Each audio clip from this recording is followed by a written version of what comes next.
Boa noite, irmãos. Graça e paz no Senhor Jesus. Muito bom podermos estar louvando ao Senhor, cultuando ao Senhor. Cumprimento a todos que estão presentes e aos que estão em casa também. Alguns aqui que eu já fazia um bom tempo que eu não via, né? Que bom. Sejam bem-vindos à casa do Senhor. Queridos, hoje foi dia de eleição e eu imagino que você deve estar bem animado, né?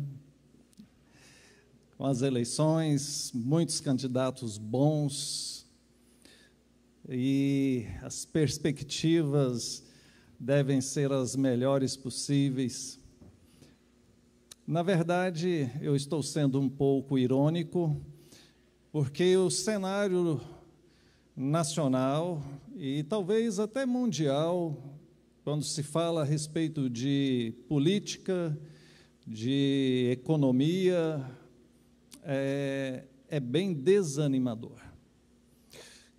Muitos, se tivessem opção, não votariam. Realmente nós vivemos uma crise de poder, uma crise política, e eu temo por alguns caminhos que o nosso país possa tomar. Mas, ao mesmo tempo, como crente no Senhor Jesus, eu confio de que dias melhores virão, porque nós, como igreja, temos orado, intercedido em favor da nossa nação. E ao interceder, ao orar, nós precisamos crer naquilo que pedimos a Deus, porque Ele é poderoso para nos conceder.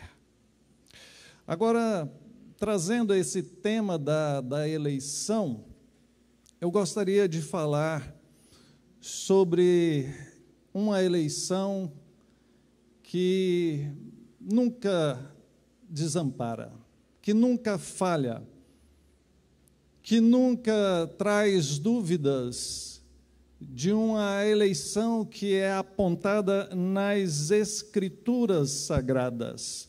E para isso gostaria que nós estivéssemos meditando no texto de Efésios, no capítulo de número 1. Efésios, capítulo 1.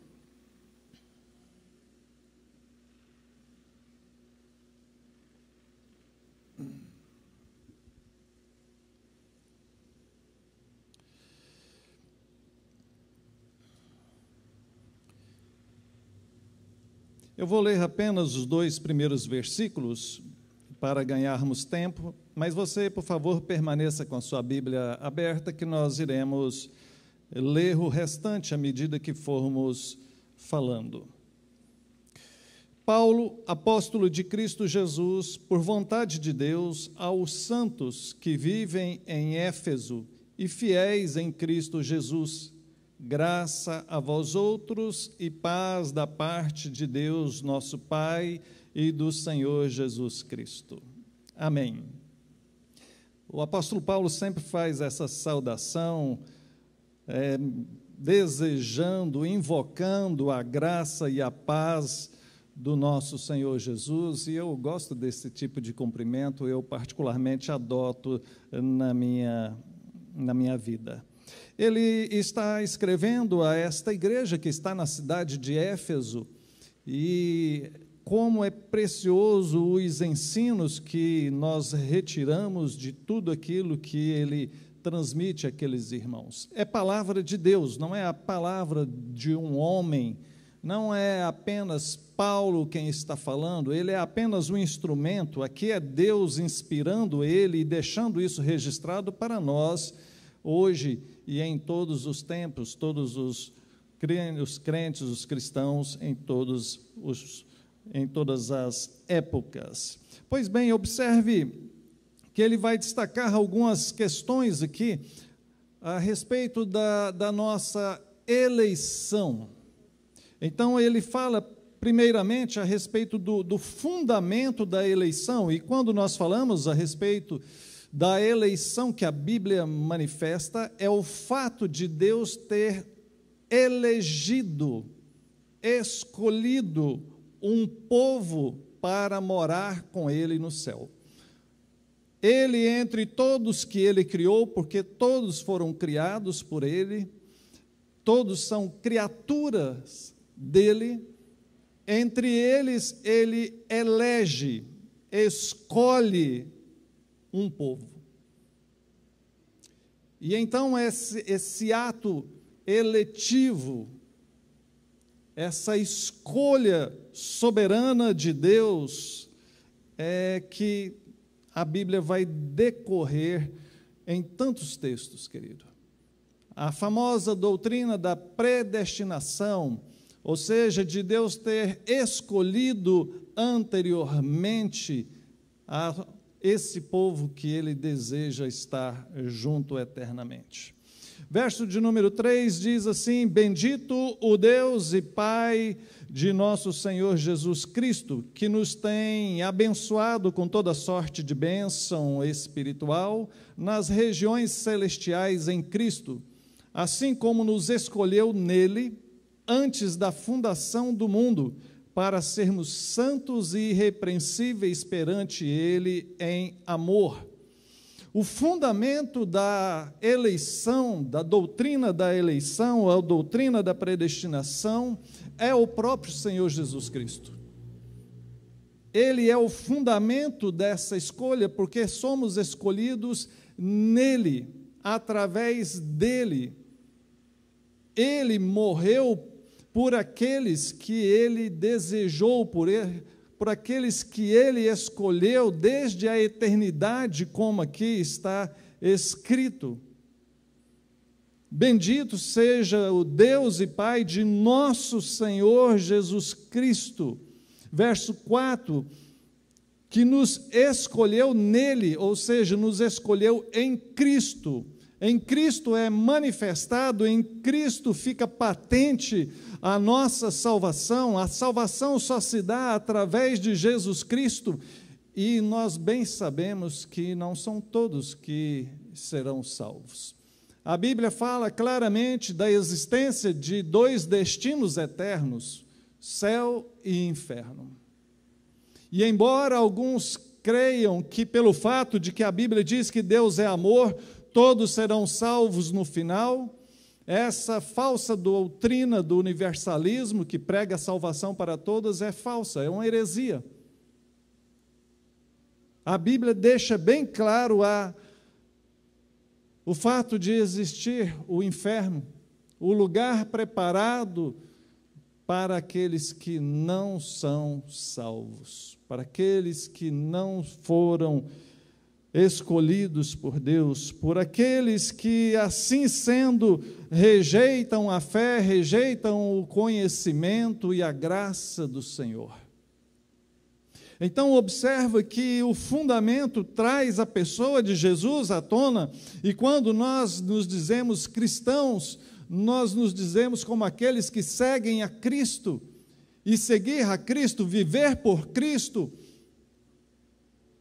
traz sobre nós a responsabilidade de um grande testemunho, de expressar uma fé baseada naquilo que Ele fez por nós, é a resposta nossa em relação ao seu grande amor.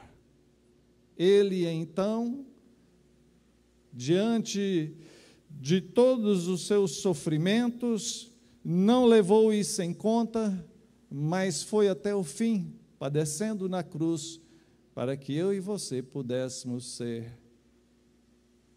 salvos. A segunda questão que ainda observamos nesse texto, a partir do verso de número 5, é qual é o objeto dessa eleição de Deus.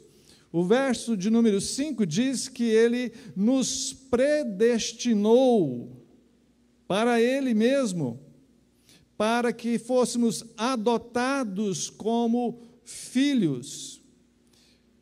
Verso 6, e isso para o louvor da glória da sua graça, que Ele nos concedeu gratuitamente. Verso 7, no qual temos a redenção pelo seu sangue, temos a remissão dos pecados. Verso 8, que Deus derramou abundantemente sobre quem? Sobre nós. Verso 9, desvendando-nos o mistério da sua vontade. Verso 10, de fazer convergir nele todas as coisas, tanto as do céu como as da terra. Nele, digo, no qual fomos também feitos herança, predestinados segundo o propósito daquele que faz todas as coisas conforme o conselho da sua vontade. Então, observa que o texto aponta que nós, e aqui ao dizer nós, ele fala sobre o povo de Deus, a igreja do Senhor Jesus Cristo. E quando nós pensamos em igreja, nós pensamos na igreja que é composta por todos esses salvos, por todos esses eleitos do Senhor Jesus em todos os lugares e em todas as épocas. Há a igreja visível, que é aquela que nós identificamos, igual a essa que nós estamos aqui.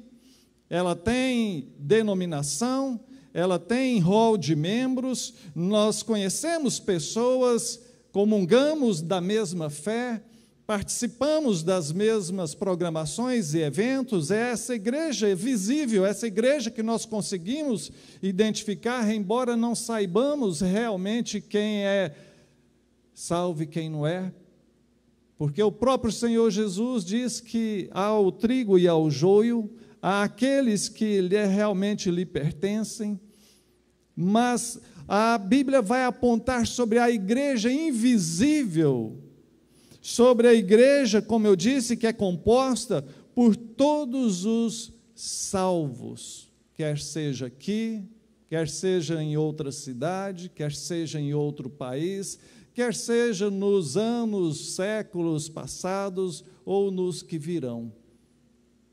É a igreja escolhida do Senhor, é o corpo vivo do Senhor.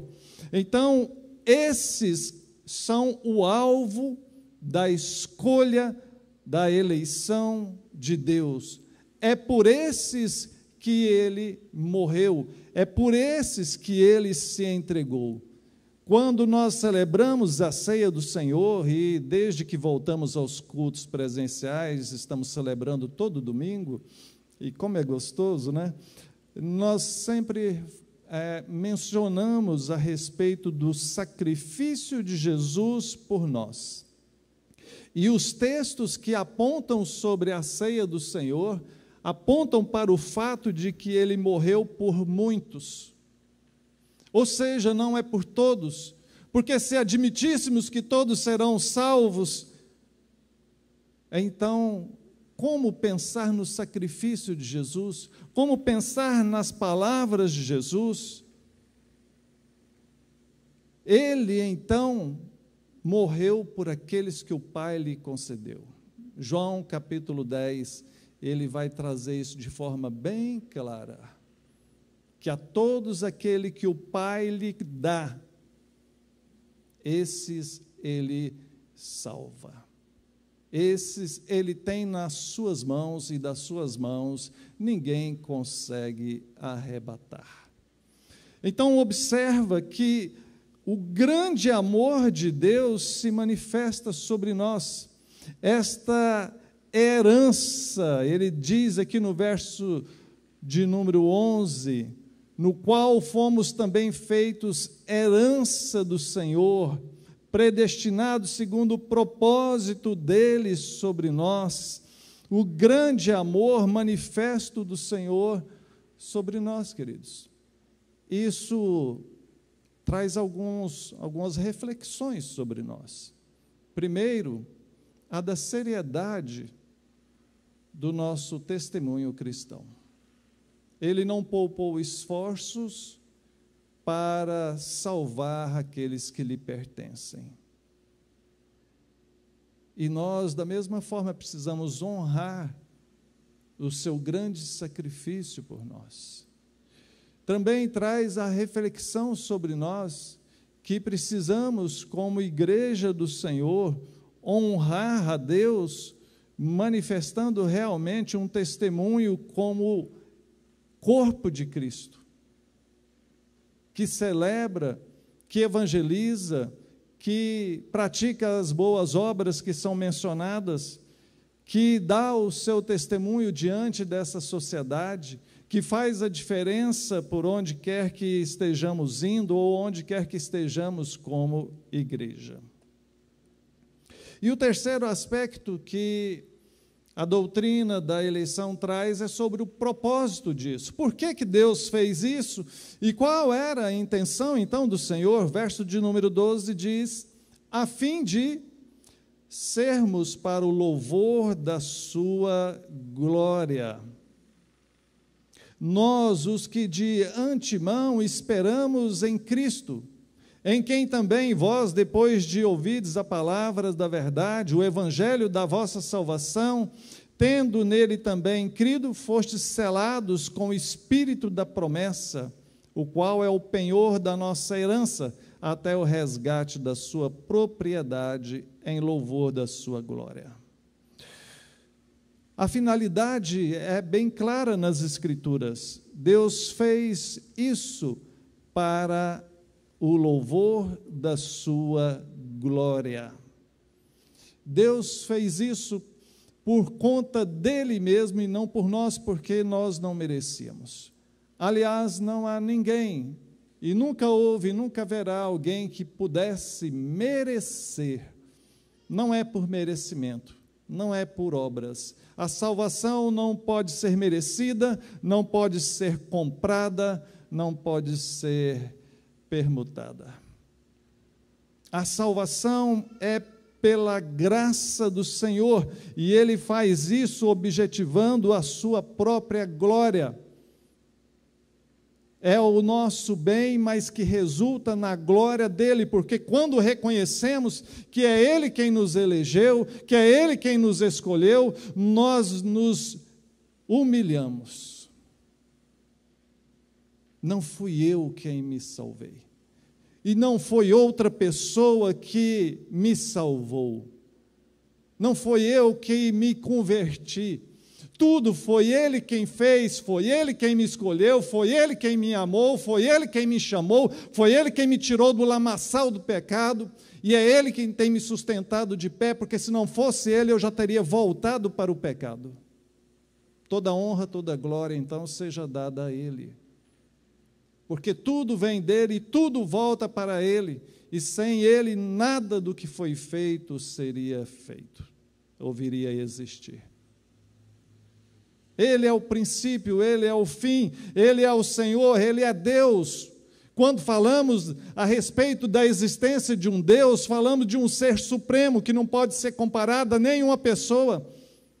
Ele não é homem para que minta, nem filho do homem para que se arrependa. Nele não há nenhum erro, nenhuma variação, nem sombra de dúvidas. Ele é Deus.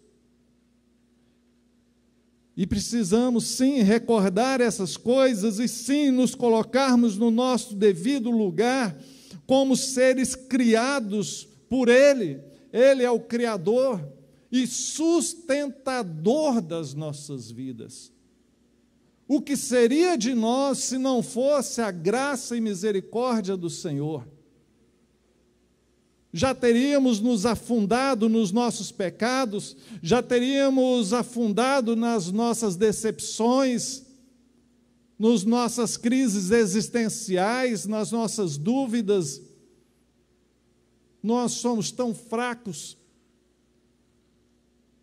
nós somos tão vacilantes, nós somos tão medrosos. E se temos algo de bom, se fazemos algo de bom, é porque Ele, na pessoa do Espírito Santo, habita em nós e nos mantém de fé e nos ilumina e nos dá entendimento para seguir em frente.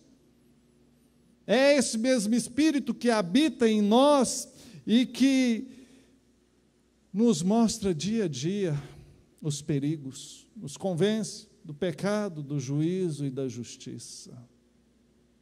Ah, meus queridos, se não fora o Senhor, nós já teríamos sido destruídos. Se não fora o Senhor que esteve ao nosso lado, se não fora o Senhor, queridos, é pela graça do Senhor que nós podemos olhar para a nossa cidade, olhar para a nossa nação, olhar para a nossa vida, olhar para a nossa família e dizer: vamos em frente, porque o Senhor é conosco. A doutrina da eleição é uma doutrina maravilhosa que aponta justamente para esse Deus soberano, esse Deus que não está à mercê do ser humano. Não somos nós que manipulamos, ou que nos sustentamos, ou que fazemos ou desfazemos. Deus continua o mesmo no seu poder e na sua graça eterna. Veja, ele fala: nós somos esses que esperamos em Cristo, nós somos esses que temos o evangelho da salvação, nós somos esses que foram selados com o Santo Espírito da promessa, o Espírito de Deus que habita em nós, e isso é o selo de que Deus nos escolheu e nos carimbou, nos selou, nos dando o seu Santo Espírito que habita em nós e clama: Abba, Pai. Ele é o penhor da nossa herança, é o resgate da sua propriedade. E quando fala assim, resgate da propriedade, é porque Ele criou, colocou nesse mundo mau, nesse mundo tenebroso, mas que irá nos resgatar, porque pertencemos a Ele e viveremos eternamente com Ele. E tudo isso, queridos, é para o louvor da sua glória. Volto a dizer, volto a enfatizar. Por que que Deus fez assim? Algumas pessoas já questionaram: mas por que que Deus escolhe uns e outros não? Por que que Ele, sendo Deus de amor, manda pessoas para o inferno? E a pessoa, quando fala isso, eu suspeito de que ela está duvidando de que Deus é bom. Deus é amor, como a Bíblia diz, mas Deus é justiça. E há 2 textos na Escritura, no mínimo, que falam de maneira bem clara, Deus falando através dos seus servos: eu sou o oleiro e vocês são o barro, e eu, como oleiro, eu faço do jeito que eu quero, e quem é o barro para questionar com o oleiro: por que me fizeste assim? Eu faço e desfaço. É o que Deus fala a respeito de si mesmo. Então, quem é o ser humano para questionar por que Deus fez isso ou faz daquele jeito?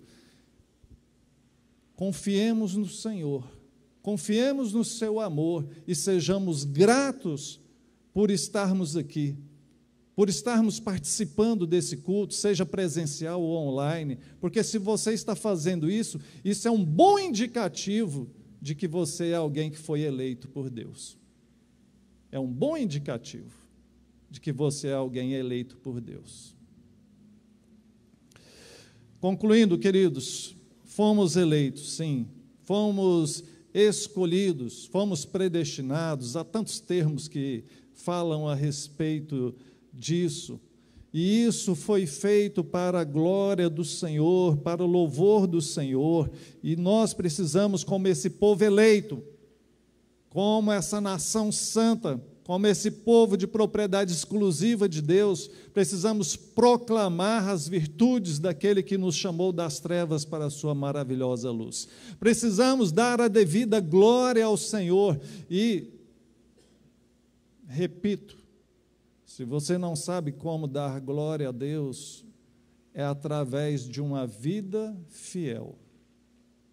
Não é levantando a mão, não é isso ou aquilo. O jeito de glorificar a Deus é levando uma vida fiel a Ele. aí sim você o honra, você louva, você glorifica a Deus. Que o Senhor nos abençoe, queridos. Que o Senhor te abençoe, que o Senhor abençoe a sua igreja. Vamos orar? Pai querido, louvado seja o teu nome. Muito obrigado, ó Pai. Teu amor nos constrange, Senhor. Eu confesso que fico com meu coração trêmulo quando falo, quando penso no teu grande amor por nós. Eu, miserável pecador, que vivi tantos anos sem te conhecer, e hoje estou aqui pregando a tua palavra. Que grande amor, Pai. Que grande amor. Não fui eu quem escolhi o Senhor, foi o Senhor quem me escolheu. E eu te louvo por isso, e por cada irmão e irmã que o Senhor tem feito da mesma forma. Glórias sejam dadas ao Senhor, Pai. Em nome de Jesus. Amém. Amém. Vamos passar o momento da ceia do Senhor.